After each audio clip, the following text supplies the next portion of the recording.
Hey, salut à tous, c'est TheFoxen. Aujourd'hui, on se retrouve pour une nouvelle vidéo qui change de d'habitude. Et aujourd'hui, on se retrouve pour une vidéo où je vais modéliser quelque chose en 3D. Et ça va être le Pisto Portail dans Rick et Morty. Donc, il n'y a pas de raison particulière. Juste, j'avais envie de me remettre un petit peu dans la 3D. Ça faisait longtemps que j'en avais pas fait. J'avais fait une petite pause après mon année de 3D. Donc, j'ai décidé de m'y remettre en faisant quelque chose qui me plaît et qui me faisait envie. Et ça me permettait de travailler un petit peu sur tous les domaines. Donc, vous allez pouvoir le voir tout au long de la vidéo parce que je vous expliquais toutes les étapes. Et j'espère que ça va vous plaire. Donc on a commencé par la modé, donc je me suis servi de des références que je pouvais trouver sur internet, dont des qui ont déjà été faits en 3D et tout ça, des jouets, mais j'ai pas trouvé forcément de trucs qui représentaient comme je le voulais. Donc voilà, je suis parti sur le principe de le faire en 3D, en imaginant un petit peu des détails et les proportions. Je pense pas qu'elles soient bien faites, mais elles correspondent à ce que je veux, donc c'est nickel. Pour cette modé, faudra se dire que forcément là ça a l'air pas très détaillé et avec beaucoup d'angles et tout ça, parce que il est en mode low poly, pas beaucoup de détails, et il y a un paramètre que j'ajouterai pour le rendu qui fera en sorte que ça soit beaucoup plus smooth et beaucoup plus joli. Donc là comme ça, il y aura des petits moments où vous verrez que j'essaye de regarder ce que ça donne en high poly, donc en beaucoup de définition. Vous le verrez dans la scène en low poly et vous le verrez dans le rendu en high poly. Et le low poly permet dans la scène d'éviter que ça bug trop, parce que ça vaut pas le coup de mettre un high poly alors que c'est juste pour visualiser rapidement. Et le high poly, c'est forcément plus joli, donc on part souvent sur le high poly pour le rendu.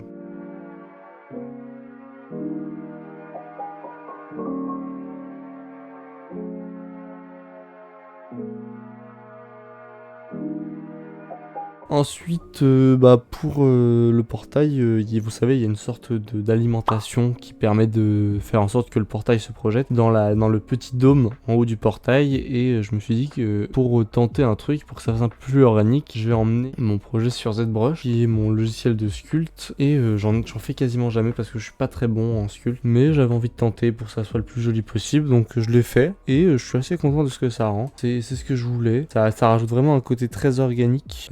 Avec des petites distorsions un peu partout autour. Et ensuite je l'ai emmené sur Maya, du coup sur le logiciel de 3D, et je lui ai fait une rotopo. Ce qu'on appelle une rotopo, c'est pour le passer, parce que sur ZBrush il est en high poly mais extrême, donc le maillage est énorme. Le maillage, c'est le nombre de carrés, donc il y a énormément de carrés de faces sur l'objet, et donc le low poly permet de réduire énormément ça. Et après il y a une technique pour le remettre en high poly au rendu que je connais pas, donc je l'ai fait vraiment comme je pouvais le faire, parce que j'avais oublié des trucs qu'on m'avait appris. Bon, après ça c'est mon problème, mais au final vous allez voir que le rendu reste très très cool, même si on perd un peu de détails sur le rendu final par rapport à ce qu'on a sur ZBrush. C'est pas grave, honnêtement c'était pas le principe, les détails qu'on a perdus n'étaient pas importants au point que ça soit grave, mais je tenais à le dire, la manière de faire est pas idéale, le faire en low poly, mais il y a un truc que j'ai pas bien fait parce que je savais plus comment faire. Donc ça faisait aussi longtemps que j'avais pas fait de rotopo, donc le topo n'est pas clean, mais elle reste vraiment bonne, en tout cas suffisamment bonne pour mettre des textures dessus.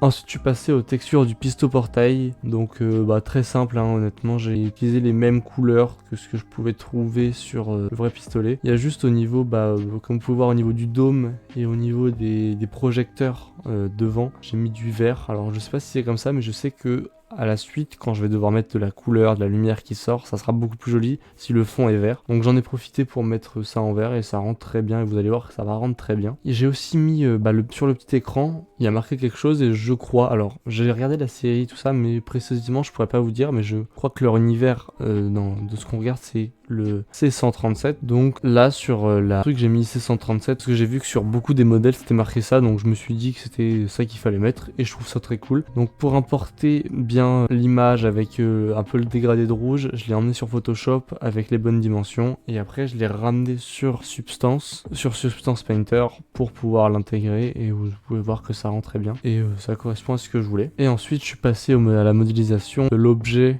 qu'on a fait en rotopo. Donc comme vous pouvez voir, il n'a pas perdu non plus énormément de détails, et j'ai aussi rajouté des boules autour qui permettent de rajouter un petit peu plus on a l'impression de mouvement au truc et du fait que c'est un peu plus organique parce qu'il y a des choses qui déplacent, tout ça. Donc je trouve que dans le rendu final, ça rend vraiment quelque chose en plus, ça fait un peu plus de détails, tout ça. Et pour ça, je suis parti sur du vert. J'ai mélangé pas mal de couleurs différentes, donc je suis parti sur un vert qui ressemble plus au vert que je pourrais trouver. Après, j'ai mis un peu plus de foncé, un peu de teinte jaunâtre parce que j'en ai vu sur le portail de Rick et Morty. Donc je me suis dit pourquoi pas faire comme ça, et au final ça rend très bien. J'ai mis un semblant de volume qu'on appelle la 8 qui correspond au volume dans Substance et qui rend vraiment encore plus un truc organique, et c'est exactement ce que je voulais faire, donc j'en suis très content. Ensuite, j'ai mis les textures sur Maya, donc pas grand chose à dire. Ce qu'il faut savoir, c'est qu'on peut sortir les textures de plusieurs manières différentes de Substance, et on peut en sortir plusieurs maps. Moi, j'en sors entre 4 et 5. Donc on a la map de la base color qui est la couleur, on a la map de la roughness qui permet de savoir à quel point ça reflète la lumière, on a la map de la metalness qui permet de savoir à quel point ça reflète les alentours. Ensuite on a la normale et la 8 qui correspondent à peu près à la même chose, ça permet d'avoir des volumes, enfin qui simule des volumes alors qu'il n'y en a pas réellement, c'est juste pour donner l'impression qu'il y a un volume. Et des fois j'ai pas besoin de la metalness, donc je la mets pas, et ainsi. Pareil avec la roughness, donc c'est en fonction de ça, j'en ai 4 ou 5, et on peut les exporter en EXR ou en PNG. EXR c'est beaucoup plus détaillé, donc la couleur est mieux, donc je l'exporte souvent en EXR. C'est un peu technique ce que je suis en train de dire, mais je rentre dans le sujet vu qu'on a le temps. Et ensuite je m'occupe de mettre de la texture sur les vitres, donc c'est pas de la texture, je leur mets un matériau qui est transparent et qui donne un effet vert. Donc je l'ai mis sur l'écran, sur le dôme, sur les projecteurs aussi, parce que j'ai laissé des trucs que j'ai pas texturé, j'ai juste je me suis dit que j'allais mettre en vert, et ça rend très bien, et ça permet d'avoir un petit peu plus de réalisme, je trouve. Donc ça rend bien avec le vert, je suis content, ça rend ce que je voulais. Je trouve que les dimensions, même si pour moi elles sont pas exactes, elles représentent quand même bien l'objet.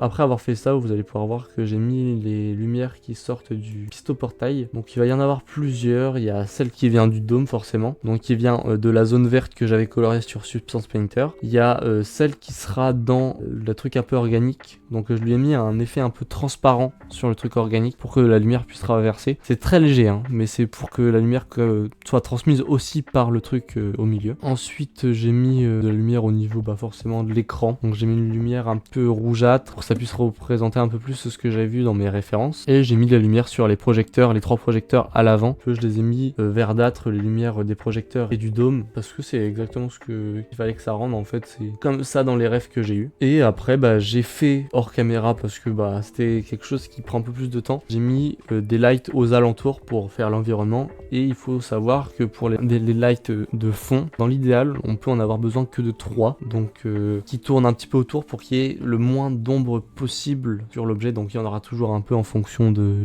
comment il est réparti, mais dans l'idéal on en a le moins possible. Et du coup j'ai mis 3 lights tout autour, avec une qui éclaire un peu plus avec des couleurs chaudes. Et on a 4 images de rendu avec différents points de vue, et je vous ai fait aussi une tournette qui permet de voir l'objet qui tourne avec la lumière qui tourne et qui réagit autour de l'objet. Donc voilà le rendu.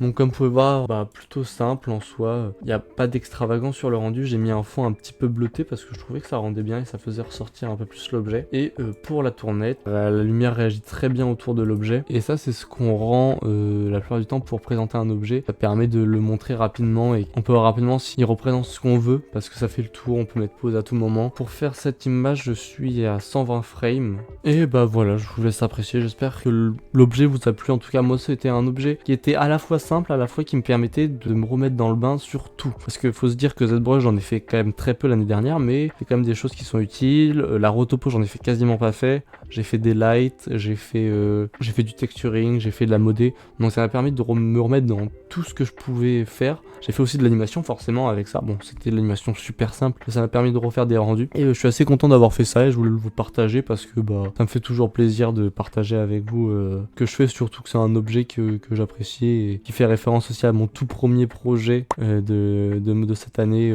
qui était sur le thème Rick et Morty. Donc d'ailleurs si ça vous intéresse de voir mes autres projets de cette année 3D, n'hésitez pas à aller voir la vidéo qui sera dans la description. Donc j'espère que cette vidéo vous a plu, si elle vous a plu n'hésitez pas à vous abonner, à liker, à mettre un petit commentaire et à toutes pour une prochaine vidéo. Bye.